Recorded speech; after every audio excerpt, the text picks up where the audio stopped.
Why did they all look away when she walked in? Sarah could feel the weight of 12 pairs of eyes, and yet not a single one would meet hers.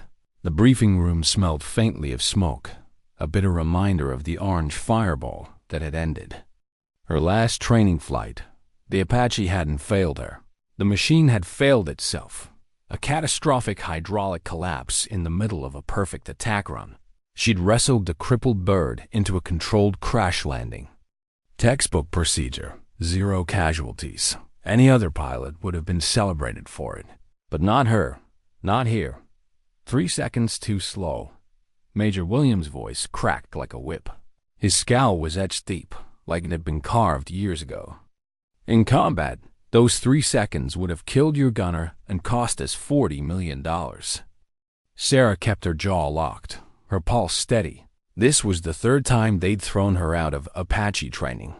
The first time, she'd been written up for showboating after outperforming every male pilot in night vision drills. The second, for questioning a tactical approach so flawed it could have gotten people killed. Now, it was a mechanical failure. Captain Rodriguez, one of the few who didn't treat her like an intruder, shifted in his seat. Major, with respect. Her landing was flawless. The failure wasn't hers. Are you questioning my assessment, Captain? Williams' glare froze him. The silence that followed said everything. Rodriguez looked down. Career before truth. The verdict came swift. Effective immediately. Captain Chun is removed from the Apache training program. She be reassigned to transport duties. Transport flying cargo. Shuttling personnel. Pilot purgatory. She stood at attention as the others filed out. Her dream collapsing in silence when the room emptied. Williams gathered his papers slowly, savoring the moment. You're a decent pilot, Chun, but this isn't about flying. It's about knowing your place. The Apache is not a platform for social experiments. Permission to speak freely, sir. Her voice didn't shake. Granted, you're wrong about me. Someday, you'll realize how wrong. A flicker, uncertainty, maybe, crossed his eyes, then vanished. Dismissed. She turned sharply, head high, and walked along. Corridor lined with photographs of legendary pilots. She stopped at one, an Apache silhouetted against the desert sunset. The pilot's name was etched in gold. Captain Daniel Chun. Her brother's face smiled back at her from the memorial wall. Forever young, forever brave. Her fingers brushed the back of her neck. Over the ink hidden beneath her collar, a winged serpent. Its coils tight, its wings spread. A promise in black and red. That night, she wrote her transfer request. By morning, she'd be gone. Some remote outpost, wasted on routine missions. But as she sealed the envelope, she made herself a new promise. This wasn't over. Somewhere, somehow, she would find her way back into the cockpit of an Apache. And when she did, the world would remember her name. What kind of man earned the name Reaper? Sarah didn't know yet, but Fort Blackhawk was about to find out. Colonel Reaper Martinez stepped off the transport plane like he'd carried the war on his shoulders, and it still wasn't done with him. He was a man carved from sand and shrapnel, skin weathered by desert winds, eyes cold with memory. Whispers followed him across the flight line. 3 tours in Afghanistan, 0 squadron losses under his command. Precision strikes, so clean they'd become legends, and now he was here. Within hours of arriving, Martinez was deep in combat footage. No ceremony, no small talk. Pilots peeked in at him from the hall. Curious, wary, he sat in the ops center with the kind of stillness that made men nervous, watching screens like they might confess secrets. When he reached Sarah's file, something made him stop. The training footage told a story no report had bothered to write. The way she flew, it wasn't just skill. It was like she understood the machine on a level most pilots never reached. He leaned closer to the screen, watching her run an emergency medevac simulation. Co-pilot down, multiple crises stacking, terrain hostile. And she'd made it look like choreography. Why? Isn't she flying Apaches? He asked without looking up. Major Williams was ready for that question. Captain Chun is technically proficient, but she lacks the temperament for Apache operations. Hesitates under pressure, overanalyzes, doesn't follow orders without question. Martinez's jaw tightened almost imperceptibly. He'd heard those words before, usually from officers who felt threatened by someone better than them. In his world, overanalyzes meant things for herself. Hesitates meant ask the questions no one else will. He didn't argue, not yet. He just said, schedule her for an evaluation flight tomorrow with me as observer. The room went still. Nobody argued with the Reaper. The desert heat rolled over Fort Blackhawk in shimmering waves the next day. Martinez walked the tarmac like a man inspecting a battlefield. The aircraft gleamed, rows of Apaches, Blackhawks, and Chinooks. Lined up like sentinels, the base itself looked tired. Buildings some bleached and scarred by sandstorms. Inside the briefing room, every pilot was present, from the greenest lieutenant to the most senior captain. Martinez didn't waste time. Our mission success rates are below standard, he said flatly. Retention is worse. We're producing pilots who can't handle real-world combat. He let his eyes sweep the room, pausing on faces that met his gaze and the ones that didn't. Starting today, evaluations will be based on performance. Not politics, not preference. Merit will determine who flies what. That's it. Williams shifted in his seat. Sir, our current system is producing substandard results. Martinez cut in. It's done. He tapped the schedule projected behind him. Captain Chun, 0800 tomorrow. Apache flight evaluation. I'll be your observer. Sarah, sitting in the back, felt her heartbeat spike. She hadn't expected to hear her name. Around her, heads turned. Some were curious, some skeptical. A few almost looked like they were rooting for her. Williams tried again. Sir, Chun has been evaluated multiple times, and the results were inconclusive. Martinez finished for him. That's why I'm conducting my own. The meeting continued, but Sarah barely heard it. She was already running through checklists in her head, visualizing maneuvers, rehearsing the feel of the controls. This was it. Probably her last chance. That night, she lay in her bunk staring at the ceiling. The barracks were quiet except for the hum of the air vents and the occasional footsteps in the hall. She reached up and touched the tattoo at her neck, tracing the winged serpent's coils. Her brother's voice was as clear in her memory as it had been the day he'd shipped out. You're the better pilot. Sarah, don't let them clip your wings. By the time dawn broke, she was on the flight line, helmet under her arm, walking toward the Apache like it was the only thing in the world that made sense. The call came before the evaluation could happen. The base's alarm shattered the morning stillness, red lights flashing in the corridors. All available pilots. To the operations center immediately. The situation was ugly. Special Forces team pinned down in the Kandahar Mountains. 3 wounded, 1 critical. Enemy activity heavy. A sandstorm closing in fast. Williams was already barking orders. Where's our Apache crew?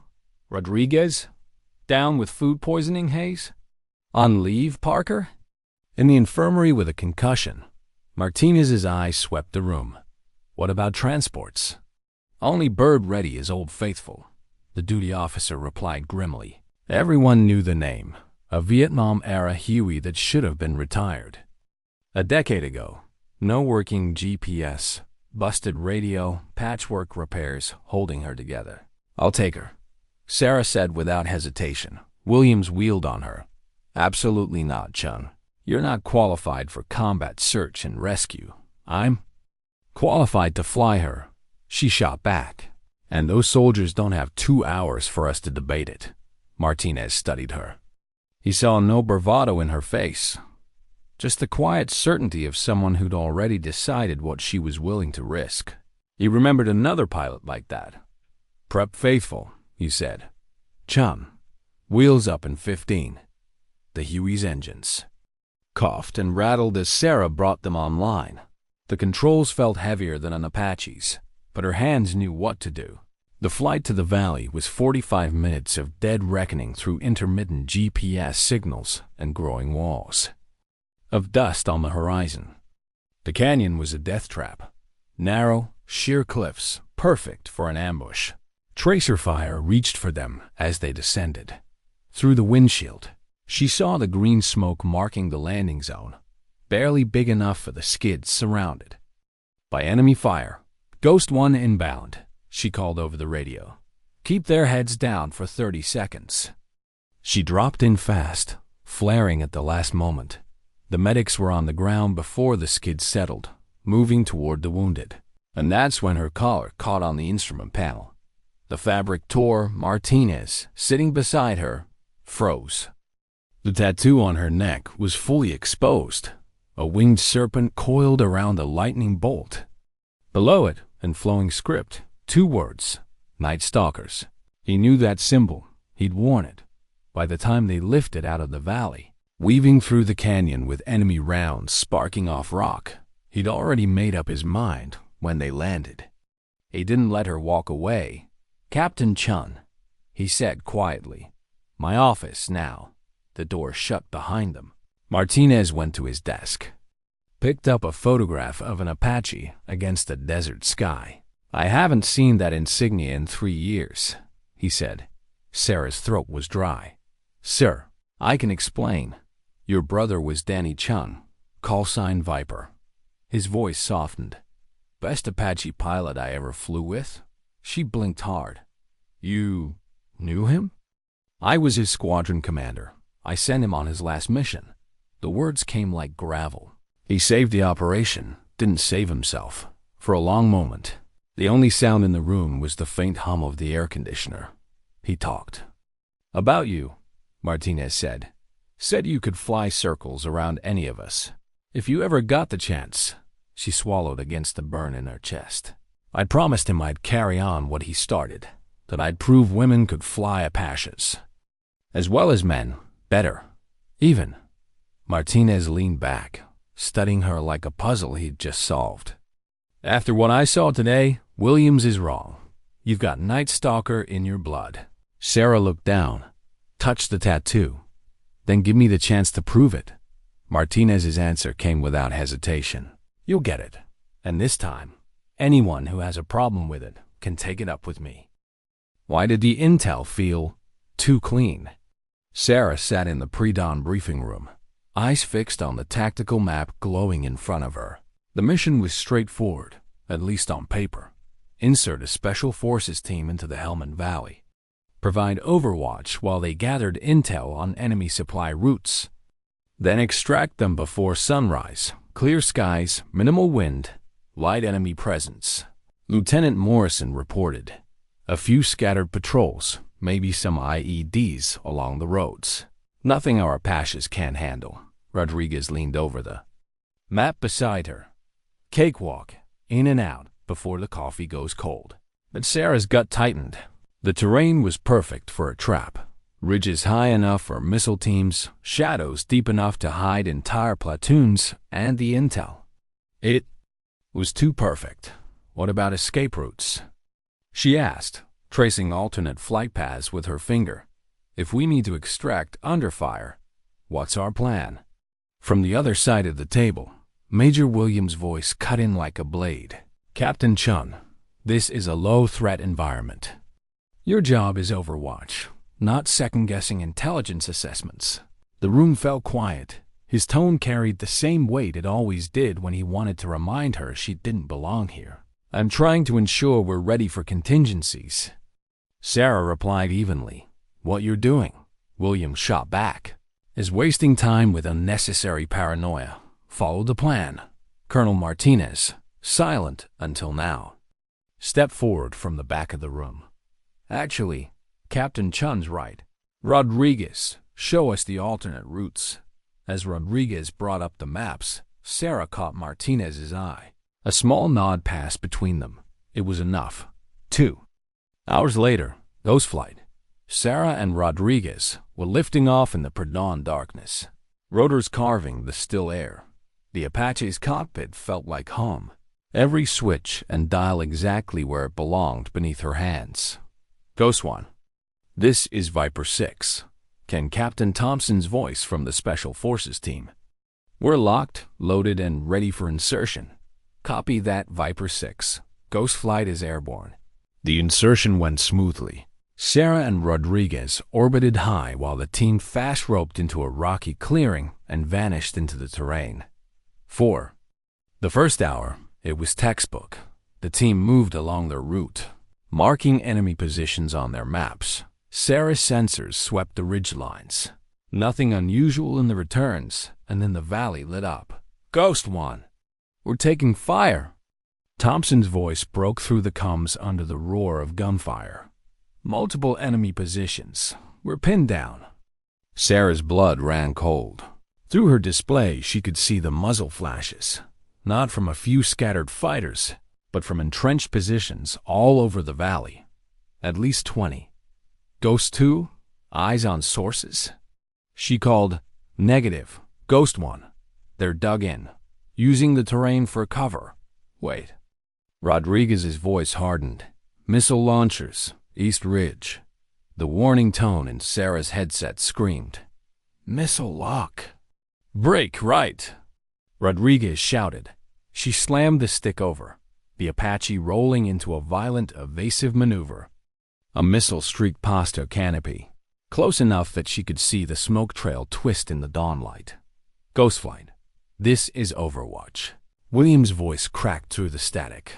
"Area's too hot for CAS. Withdraw immediately." Sarah's eyes flicked from the ridgelines to the valley floor where Thompson's team was pinned down. To pull back now would leave them to die. "Negative, Overwatch," she replied, her voice calm but edged with steel. "Viper 6 is in.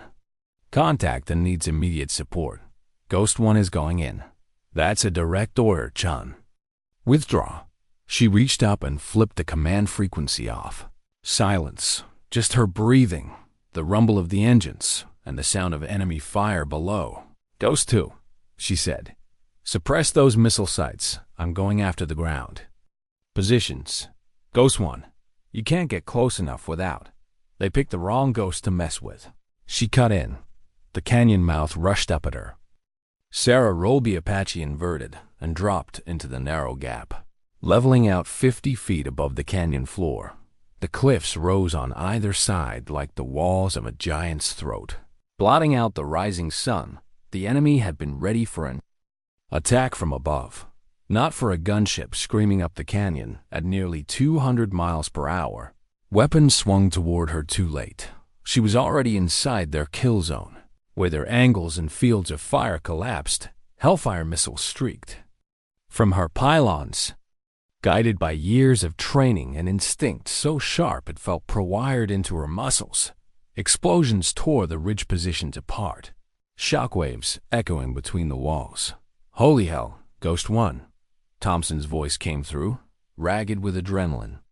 "That was incredible. Enemy fire stopped. We're moving to extraction." Sarah pulled the Apache into a climbing turn, scanning for movement. Her radar lit up. A cluster of fighters on the northern ridge, repositioning. "I've got movement north," she called to Rodriguez. "I see them. But Ghost One, you're low on fuel and ammo." She glanced at her gauges and swore under her breath. 10 minutes of flight time left. Barely enough to reach the extraction point. "Viper 6 status?" 2 minutes out, Thompson replied. "We've got wounded, moving slow. The safe move would be to hold position. Save fuel, cover the landing zone." But safe wasn't going to keep the enemy from regrouping. Sarah swung back toward the ridge, using her last rounds to pin the fighters down. Only when her ammo counter read 0 did she turn toward the extraction point. The Apache landed hard but steady. The Special Forces team ran for the open bay, 2 men carrying a stretcher between them. Sand and rotor wash whipped across the clearing as Sarah lifted again, the fuel gauge dipping dangerously low. By the time they reached Fort Blackhawk, the warning light for fuel was flashing red. She brought the bird down on fumes. Martinez was waiting on the tarmac. His face was unreadable. "That was either the bravest or the stupidest thing I've seen a pilot do," he said quietly. "Probably both, sir," she replied. He gave a small smile. "Major Williams is calling." "For an investigation, disobeying orders, endangering military assets." Her stomach tightened. She'd been here before. She knew how these stories ended. "But," Martinez continued, "Captain Thompson and his team have put you in for the Distinguished Flying Cross. They say your reckless disregard for orders saved their lives." She blinked hard, forcing the emotion back down. Apache pilots didn't cry. Not in front of anyone. "There's one more thing," Martinez said, reaching into his pocket. He pulled out a small, warm box and opened it. Inside was a pair of silver wings, their edges dulled with time. "These were your brother's. I've carried them since the day he died. I was waiting for the right person to give them to." Her throat closed as he pinned them to her flight suit. Around them, pilots were gathering.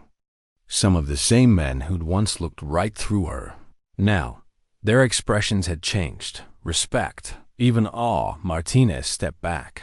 "The Night Stalkers fly again." Sarah touched the tattoo at her neck, feeling the ink warm under her fingertips. For the first time, she didn't hide it. Why did the map look wrong? Sarah stared at the mission display in the dimly lit briefing room, the hum of the projector filling the silence between voices. Operation Serpent Strike was supposed to be simple. Insert a special forces team into Wash, the Helmand Valley, provide overwatch, extract them before first light. But her eyes kept drifting to the satellite image on the far wall. Certain shadowed gullies seemed darker than they should. Certain ridgelines almost felt watched. "Clear skies, minimal wind," Morrison reported from the front of the room. "Intel shows light enemy presence, scattered patrols. Nothing Ghostflight can't handle." Rodriguez leaned closer, tapping the map. "Drop them here. Cover from the high side, pull out clean." His tone was easy, confident. But Sarah felt that deep, quiet tug in her gut. The same one that had saved her life more than once. Something wasn't adding up. "What's our emergency extraction?" she asked, pointing to the northern pass. "If we take contact here, we're boxed in. What's our secondary?" Major Williams exhaled sharply. "Captain Chun, this is a low-threat environment. You're overwatch, not recon planning." She didn't look at him with respect, sir. "I'd rather have the route planned and not need it than what you're doing," Williams cut her off, "is wasting this team's time. Follow the plan. That's an order." The silence that followed was brittle. From the back of the room, Martinez's voice slid into the space. "Actually, Captain Chun's right. Show us the alternates, Rodriguez." As the new routes lit up on the display, Sarah met Martinez's eyes. A small nod passed between them. Not encouragement exactly, but recognition. 2 hours later, she was strapped into the Apache, call sign Ghost 1, the thrum of the engines vibrating through her bones. Every dial, every switch was muscle memory. "Ghost 1, this is Viper 6. We're green to move." Came Thompson's voice from the Special Forces team. "Copy that. Ghost flight lifting off." The insertion was flawless. The team vanished into the terrain. The first hour passed like a textbook exercise. Then, chaos. "Ghost 1, we're taking fire." Thompson's voice fractured through the comms. Multiple positions. Pinned. Through her sensors, Sarah saw the truth. The ridgelines were crawling with fighters. At least 20 entrenched positions. Heavy weapons hidden under netting. And worse, missile teams. Missile launch. Rodriguez barked. Sarah yanked the stick, rolling the Apache into a brutal evasive. A missile sliced the air where they'd been seconds before. "Ghost flight, withdraw immediately," Williams' voice ordered from the command channel. 2. Hot for CIS. That's an order. Sarah's eyes locked on the valley floor, on the men who would die if she obeyed. "Negative. Overwatch. Ghost 1 is engaging." Chun. That's a direct. She killed the channel. Silence. Ghost 2. Take the East Ridge. I'll clear the valley. They'll eat you alive down there. Then they picked the wrong ghost. The canyon mouth loomed. She rolled the Apache. Inverted, dropped 50 feet off the deck, and leveled out inside the walls. The cliffs rose like jagged teeth, the air compressing in the narrow channel. The enemy hadn't prepared for this angle. Her hellfires hit like hammer blows, rock and smoke tearing into the morning air. Ghost 1. That was insane. Thompson breathed over the comms. We're moving to extraction. The movement on. The northern ridge caught her eye. Fighters regrouping. Ghost 2. They're repositioning. Keep them pinned. You're running dry. Rodriguez warned. I'll make it count. She swung the Apache in low, using her last rounds to shred the ridge positions. When her ammo counter hit 0, she pulled toward the LZ. Fuel warning light already glowing red. The extraction was a blur of rotor wash, stretcher bearers, and the thump of boots hitting the bay. She lifted again. Riding fumes all the way home, Martinez was waiting. That was either the bravest or dumbest thing I've seen, he said quietly. Probably. Both, she replied. He told her Williams was pushing for an investigation, disobeying orders, endangering assets. But Thompson's team had filed for her to receive the Distinguished Flying Cross. They said your recklessness saved their lives. Her throat tightened. But she forced it down. Martinez reached into his pocket, pulled out a small box, and opened it. Inside, a pair of tarnished silver wings. Your brother's. I've carried them since the day he died, waiting for the right person to give them to. She stood there in the wash of the floodlights, the scent of jet fuel and dust in the air. As he pinned them to her flight suit, pilots had gathered. Some of the same ones who'd looked through her before. Now, they were watching with something closer to awe. The Night Stalkers fly again, Martinez said. She touched the tattoo at her neck. This time, she didn't hide it. Weeks passed, missions came and went. Her call sign, Ghost, began to carry weight. She flew with precision, with calm under fire. And the squadron took notice. Williams didn't like it. He found new ways to needle her in briefings. She ignored them, mostly. Then came the orders that twisted her stomach. Operation Iron Veil on the surface. It was an extraction. Get in. Pull out a recon team compromised deep in hostile territory. Get out. But the intel package was thin. Too thin. Satellite images blurred. No updated drone feeds. The last transmission from the team had been clipped. Almost panicked, Rodriguez leaned on the map table beside her. This smells wrong. It is wrong, she said. When Martinez walked in, she spoke before anyone else. Could? Sir, the intel's bad. We're going in blind. I know, he said, but they're out there, and we're the only ones who can get them home. Williams stood stiffly at the far end of the table. We follow the package. No deviations, Martinez's eyes flicked between them. We'll follow the package until we have a reason not to. Sarah met his gaze. That was enough. Why was the transmission cut mid-sentence? Sarah replayed the last audio from the recon team again in her head. The voice had been steady at first. Ghost Eye, this is Saber 2. We've got movement on. Then a sudden burst of static, a clipped syllable and silence. The official report said, equipment failure. Her instinct said, contact. The Apache's rotors were already spinning when Martinez stepped onto the tarmac. The dawn sky over Fort Blackhawk was still indigo.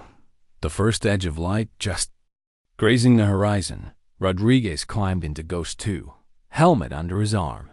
Muttering something about déjà vu, Martinez leaned into Sarah's cockpit before she sealed it. Same rules as always. Keep your head. Trust your read. His eyes sharpened. And if Williams gets in your ear mid-mission, I know how to turn a radio off. Sir, he smirked, then stepped back. The flight toward the extraction zone. was quiet except for the rhythmic thump of rotor blades. The Helmand River cut silver through the desert below. Halfway in, Rodriguez's voice came over the intercom. "Ghost 1, I've got movement east. 2 clicks off the planned route." Small convoy. Could be nothing. Sarah angled her sensors. A line of heat signatures moved steadily along a ridge. No lights, no visible markings. Not patrol speed either. They were pushing hard. She checked the mission profile, the convoys. Path would intersect with the extraction site in less than 10 minutes. "Ghost 2, mark it. We might need that later." The LZ was a small plateau carved out of rock, just big enough for a pair of Apaches to hover while a team boarded. From altitude, it looked deserted. Too deserted. Viper 9, Ghost 1. "We're 2 minutes out. Pop your smoke." Nothing. Viper 9. Confirm smoke. Static. Rodriguez cut in. "No comes on my end either. Something's blocking us." Sarah's jaw tightened. Comes blackout this far out could only mean one thing. Someone didn't want them talking to each other. She dropped the Apache lower, skimming the ridgeline. Her eyes scanned the terrain, searching for shapes that didn't belong. Then she saw it, the faint outline of a camouflaged tarp, and beneath it, the glint of a missile tube. "Ghost 2, SAM site Northridge. They've been waiting for us." The first missile fired before she finished speaking. She yanked the stick, throwing the Apache into a high G brake that pressed her into the seat. The warhead screamed past. Missing by less than a rotor's length, the shockwave rattled her teeth. Multiple sights. Rodriguez barked, "At least 3. All live. Ghost 2, suppress North Ridge. I'm going for the others." "Copy, but watch your 6. "That convoy we marked?" "It's accelerating." Sarah dropped low, using the canyon wall to mask her approach. The first SAM crew never saw her until the hellfire slammed into their position, turning the tarp into a bloom of fire and rock. She rolled into a climb, teeth gritted against the G-force, scanning for the second sight. William's voice exploded into her headset. "Chun, abort and withdraw." "That's a direct order." Her eyes flicked to the plateau where the recon team was supposed to be. A sudden flash of movement. Men in mismatched uniforms, not U.S. gear, dragging someone toward the convoy. She recognized the limp figure, American helmet, desert fatigues. One of theirs. She toggled her comm to the command channel. "Overwatch, we have U.S. personnel in hostile custody. I'm engaging." "Negative, Chun. You don't have extraction authority." She switched him off, again. The convoy was almost at the far end of the plateau when she rolled the Apache into a steep dive, closing the distance in seconds. The gunners swung their weapons toward her, tracers stitching the air. She jinked left, then right, the Apache bucking under her control as she lined up her rockets. The first truck went up in a fireball. The second skid sideways, tires shredded, men spilling out into the dust. Rodriguez's voice came in tight. "Northridge is clear. What's your play?" "They've got prisoners. I'm clearing the L's for a pickup." She looped back, bringing the Apache around in a low sweep. The enemy scattered under the blast of her cannon, the captured Americans dragging themselves toward the open space. It took less than 30 seconds for the extraction bird, a Black Hawk Martinez had sent without telling Williams, to drop into the LZ. The team hauled the wounded aboard, the rotor wash whipping sand in the blinding sheets. "Ghost 1, we're loaded." The Black Hawk pilot shouted over comms. "Go!" Sarah barked. "Ghost 2, cover them until they're clear." The Black Hawk pulled up and away, banking hard toward friendly lines. Sarah held her position over the LZ, daring the enemy to step. Back into the open, they didn't. By the time Ghost Flight returned to base, the sun was high and the desert heat shimmered off the tarmac. The rescued Americans were already on their way to the infirmary. Williams was waiting. His face was the color of sunburned brick. "You ignored a direct order." He shouted before she'd even killed the engines. Martinez stepped between them. "She brought our people home. That's the only order that matters. This is insubordination." Williams jabbed a finger towards Sarah. "I'll have her." "Grounded it you won't," Martinez said, his voice like stone. "Because I'll put in writing that her judgment in the field prevented the execution of American personnel. You want to go against that, Major?" Williams' jaw worked, but no sound came out. He turned and stalked off. Hours later, the hangar was quiet, except for the ping of cooling metal from the Apaches. Sarah sat on the skin of Ghost One, helmet beside her. Staring at the scuffed floor, Martinez approached, hands in his pockets. "You trusted your read," he said. "It could have gone wrong. It didn't. And the reason it didn't is because you've stopped trying to fly by their rulebook." She glanced up at him. "That convoy. It wasn't random." His eyes darkened. "No, that was an organized snatch. Someone fed them your flight plan, which means the leak is inside this base." The thought settled like lead in her chest. She'd been fighting to prove she belonged. Now she realized there was a much bigger fight coming. Martinez held her gaze. "Keep your eyes open, Ghost. You're going to see things they'll wish you hadn't." Who inside the wire would sell out their own? Sarah didn't have an answer yet, but the convoy in Iron Vale hadn't just been lucky. It had been ready. That meant someone at Fort Blackhawk had told them exactly where to be and when, the morning after the mission. She walked into the hangar to find Ghost One already prepped for maintenance. The mechanics worked quietly, heads down, eyes flicking toward her when they thought she wasn't looking. Rumors were spreading. Rodriguez appeared at her side, holding 2 cups of burnt coffee. "You realize you pissed off half the command staff yesterday." She took the cup and saved 3 Americans. He grinned, but it didn't reach his eyes. "Word is, Williams has been spending a lot of time in secure comms, calls that don't go through ops." Sarah sipped the bitter coffee, her mind turning over the possibilities. Leaks could come from anywhere. A civilian contractor, a comms tech, even a pilot. But if it was someone with flight plan access. Before she could answer, Martinez's voice cut through the hangar. "Ghost, with me." His office smelled faintly of dust and jet fuel. The blinds were half closed, cutting the sunlight into sharp bars across the desk. "Sit," he said. She did, still cradling the coffee.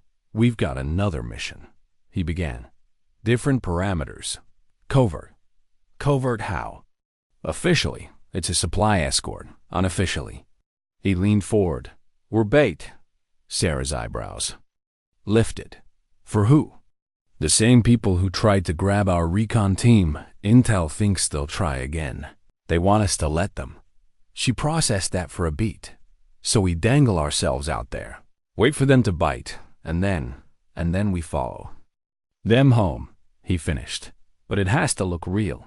Which means no one outside this room knows the real op. Not even Rodriguez." Sarah felt the weight of that. Flying without her wingman, knowing the truth meant carrying every decision alone. "Why me?" "Because they already see you as a target. And because you're the only one I trust to improvise when this goes sideways." The op launched at dusk. The desert was cooling fast, the sky bleeding from orange to deep blue. Sarah sat in Ghost One, helmet on, comes Liv. Behind her, a Chinook loaded with supplies, mostly empty crates, followed at a steady pace. On paper, they were headed for an outpost near the border. In reality, they were running a route Martinez had intentionally kept off the official schedule until the last minute. Half an hour in, the first sign came. Rodriguez's voice crackled in her ear from Ghost 2. "I've got faint radar pings. 30 degrees off our port side. Could be nothing." Sarah kept her tone neutral. "Mark it. We'll keep moving." The ping shadowed them for another 10 minutes before vanishing into the canyons. Then, Chinook's crew came on comms, their voices tight. "Ghost 1, we've got engine trouble. Losing power." Sarah glanced at her gauges. No anomalies in the air around them. "Say again?" "Port engines failing. Dropping altitude." Martinez's voice echoed in her head from earlier. It has to look real. She toggled comms to the Chinook. Hold together as long as you can. We'll find you a landing zone. They put down in a narrow valley, the Chinook settling on uneven ground. One rode her dangerously close to the cliff wall. Sarah took a high orbit, scanning. She didn't have to wait long. The first flash came from the west ridge, a muzzle blast in the fading light. Then another, small arms at first, then the deeper thump of heavier weapons. Ghost 2. Contact West Ridge. Multiple shooters. On them, Rodriguez replied. His cannon opening up with sharp bursts that echoed off the rock. Sarah caught movement in her peripheral vision. A fast, low trail of dust cutting toward the valley floor. Vehicles inbound, 4. No, 5, she called. The lead truck carried more than fighters. Through the zoom, she saw hoods overheads. Hands zip-tied, prisoners. Her gut tightened. The bait op had just turned into something else. Rodriguez's voice was urgent now. Ghost 1, more contacts East Ridge. We're getting flanked. Sarah's mind split into fast-running threads. Protect the Chinook. Stop the inbound convoy. Keep Rodriguez alive. She had to prioritize. She dropped Ghost 1 into a dive toward the convoy, the ground rushing up in her canopy. At 200 feet, she leveled out. Rockets already locked. The lead truck exploded, blocking the others. Fighters scattered, some firing wildly, others dragging prisoners toward the rocks.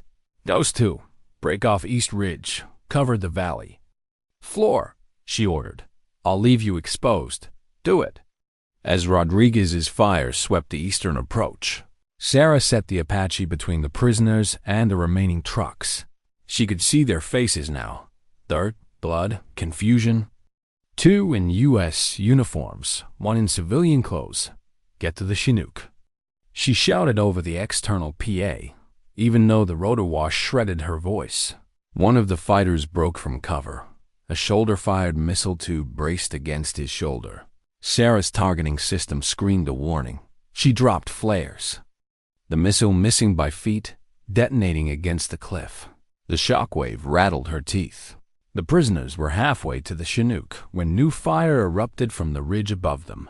Sarah swung the Apache up, cannon chattering, rock splintering. Under the impact, Rodriguez's voice was tight. East Ridge is clear. I'm moving to you. The last of the fighters broke and ran, disappearing into the canyons. The Chinook crew waved the prisoners aboard. Sarah held her position until the rear ramp sealed, then climbed out of the valley with Rodriguez in trail on the way back. The comms were strangely quiet. No chatter from command, no interruptions from Williams. Just the hum of the engines and the faint hiss of the desert wind across the canopy. They landed well past midnight. The prisoners were rushed to medical. The Chinook was rolled into the hangar for inspection. Martinez found her before she even unbuckled. We got them, he said. But? She asked. But 2 of the prisoners weren't on any manifest. No record they were ever deployed with U.S. forces. No IDs in our system. Sarah frowned. Contractors? Or assets someone didn't want on paper. He glanced toward the command building. We'll debrief in the morning. For now, get some rest. But she didn't rest. She sat in her quarters long after lights out, staring at the wall. Whoever had set up this ambush had reach. Enough to put people on target without tripping the usual alarms. Enough to block comms. Enough to make prisoners appear out of nowhere. And if Martinez was right, enough to try again. She touched the tattoo. At her neck, feeling the ink pulse against her skin. Night Stalkers never run. What if the leak wasn't a stranger? Sarah didn't want to think it, but the way Iron Veil had been set up, the way the Baytop had turned into a live snatch, pointed to someone with more than just access. This was someone who knew how she flew, who knew her routes, her habits, her decisions. That morning, she stepped into the mess hall, just as Rodriguez was coming out, coffee in one hand, half smile on his face. You hear the chatter? He asked. What chatter? Williams has been quiet, too quiet. Martinez says the leak might have gone to ground. Sarah just nodded, but the knot in her stomach tightened. Too quiet in military life was rarely a good thing. She carried her coffee to a corner table and kept her back to the wall, scanning the room. Pilots talked in low voices, some stealing glances at her. Mechanics came and went, sleeves rolled. Smelling faintly of oil, no one looked out of place, which somehow made it worse. Later that day, Martinez called her into his office. "We've got a problem," he said without preamble. "Intel thinks the leak is one of ours, and not just ours. Someone inside Ghost Flight's circle." Her mind immediately went to Rodriguez. Then she shoved the thought away. "You're sure?" "As sure as I can be without slapping cuffs on someone. And before you ask, no, I don't think it's Rodriguez, but whoever it is, they've been passing flight plans, possibly even coded radio frequencies. Any suspects?" Martinez's jaw worked. "I'm not ready to say, but we've got a mission tomorrow. I want you to fly it exactly as briefed. Don't deviate. Don't improvise. Not unless you have no choice. Because you want to see who gets tipped off." He gave a short nod. "We'll be watching the watchers." The briefing for the mission felt staged. Williams delivered it with all the enthusiasm of a man reading a grocery list. Supply run to an Allied checkpoint in the western foothills. Routine escort profile. Sarah glanced at the map. The route was clean. Too clean, she recognized. Two of the valleys as choke points she'd flagged before in training. If she were planning an ambush, they'd be top of her list. Questions? Williams asked the room. Sarah kept hers to herself. If the leak was here, showing she was suspicious would just warn them. Dawn came gray and windless. Ghost 1 and Ghost 2 lifted together. The Chinook they were escorting heavy with crates, Rodriguez's. Voice came over comes. "Feels like deja vu. Don't say that." Sarah replied. "It's bad luck. The first half of the route was quiet. Too quiet. At the mouth of the first valley, Sarah's sensors pinned. Faint, erratic. Could have been interference. Could have been the wind playing with the return. She didn't call it in. She wanted to see how far they'd go. They reached the second choke point and the trap snapped shut. Gunfire erupted from the ridges, heavy caliber rounds sparking off the Chinook's fuselage. A missile streaked from the rocks, forcing the transport into a hard bank that nearly scraped. Its rotor tips. Contact East Ridge. Rodriguez barked. Sarah's eyes flicked to the canyon ahead and froze. A second missile crew was setting up on the ridge above her wingman. "Ghost 2, break right now," she shouted. Rodriguez obeyed instantly, the missile spiraling past where he'd been seconds before. She rolled Ghost 1 into a dive toward the missile crew, cannon chewing through rock and sand. The ridge erupted in dust and fire. Chinooks taking hits. Rodriguez called, "Port engines smoking." Sarah cursed under her breath. This was playing out exactly like the ambush on Iron Vale. Same tactics, same timing. She knew now. Someone had handed the enemy the plan again. The Chinook limped toward a flat stretch of sand. Sarah and Rodriguez took turns strafing the ridges to keep the fighters' heads down.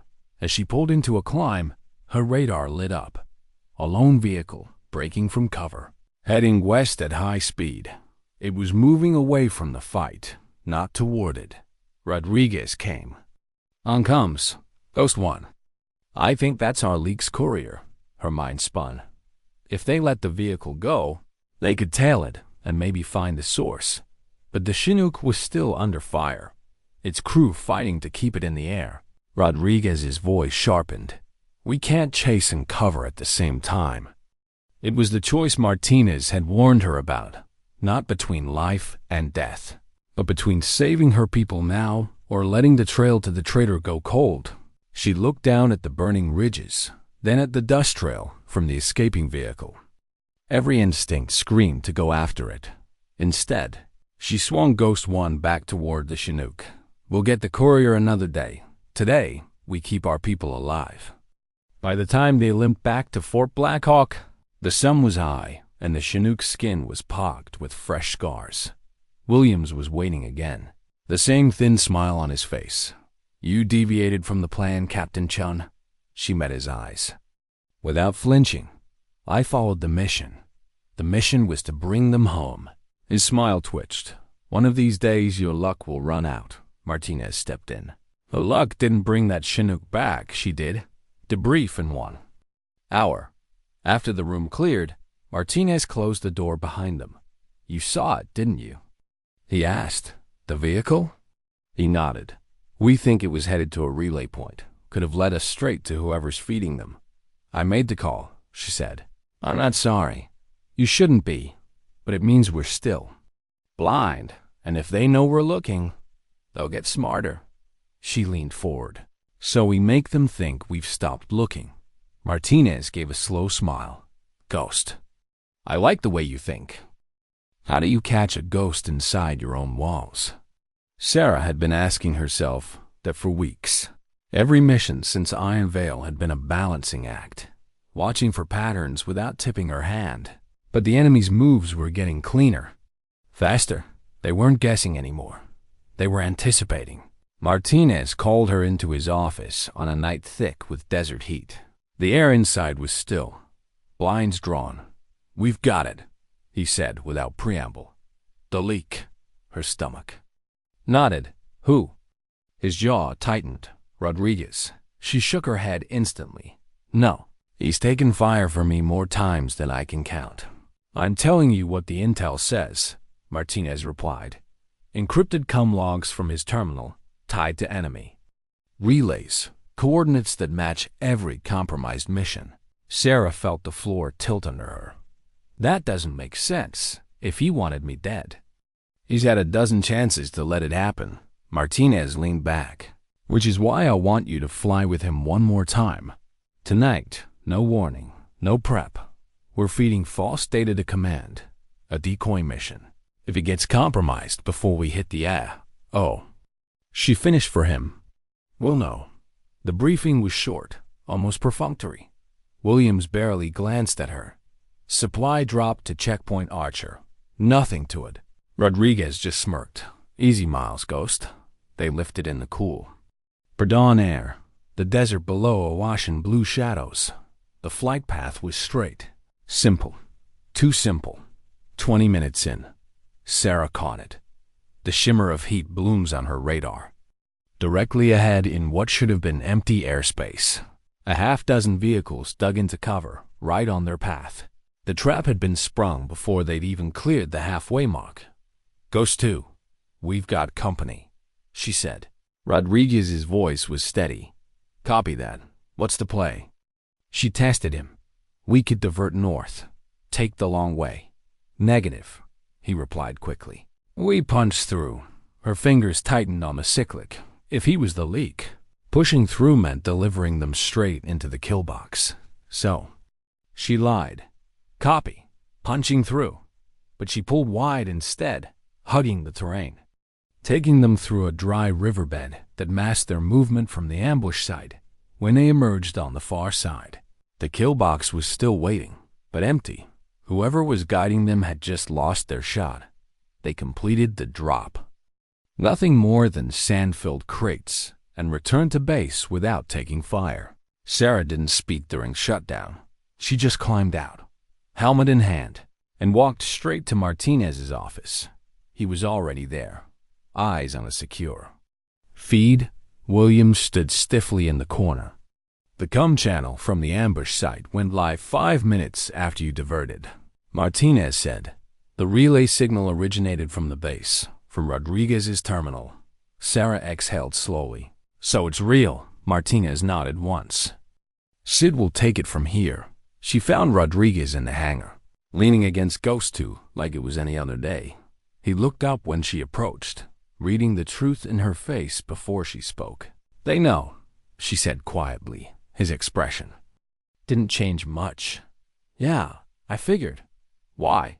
For the first time, his gaze dropped. "That, my brother. He owed people, bad people. They said it was just coordinates, just cargo runs. Then it wasn't." He swallowed. By the time I tried to stop, I was already in too deep. You could have told someone. He gave a short, bitter laugh. And what? Get disappeared before sunrise. Two MPs appeared in the hangar doorway. Rodriguez straightened, gave her a small nod, and walked toward them without another word. The next week was a blur of paperwork, security sweeps, and tense briefings. But the missions didn't stop when the call came. Sarah knew it was the kind that defined a career. Deep strike, high risk, no backup, enemy artillery battery embedded in a canyon system. Within range of a civilian convoy route, it was a kill or be killed run, and she'd be flying it alone. The pre-dawn sky was slate gray when she lifted off, the base shrinking behind her. The Apache felt different with no wingman. Heavier, somehow, even though the weight was the same. The approach was long and silent. Then the canyon walls rose ahead, their shadows swallowing the light. She dropped low, hugging the contours. Using the terrain to break line of sight, the artillery emplacements came into view, crude but deadly. Crews moving with practiced efficiency. Her first volley of Hellfires ripped the lead position apart. The second volley took the ridge guns. Then the sky lit with tracers, RPGs from both sides. Shrieking toward her like angry fireflies, she jinked left, then right. The G-forces pressing her into the seat. A round slammed into the tailboom. Warning lights flashed red across her panel. The Apache shuddered, but held. She pulled up, came around hard, and made her final pass. The last of her ordnance tore the canyon floor into smoking craters. The flight back was a slow crawl, the Apache limping but airworthy. When Fort Blackhawk came into view, she felt the tightness in her chest ease. Just a little Martinez was. Waiting at the pad, he said nothing until she climbed down. "You were hit," he said. "Still flew home." He gave a small smile. Night Stalker. That night, the squadron gathered in the mess hall. Pilots, crew, even some of the mechanics, who rarely left the hangars. No speeches, no ceremony, just quiet nods, clapped shoulders, and the kind of looks you only get from people who've seen what you've done and know what it cost.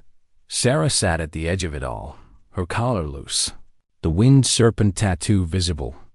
In the low light, she touched it lightly, thinking of her brother, of Rodriguez, of the missions that had gone right and the ones that hadn't.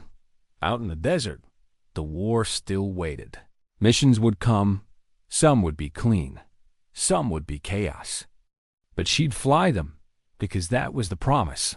And sometimes, dignity doesn't speak, it simply acts.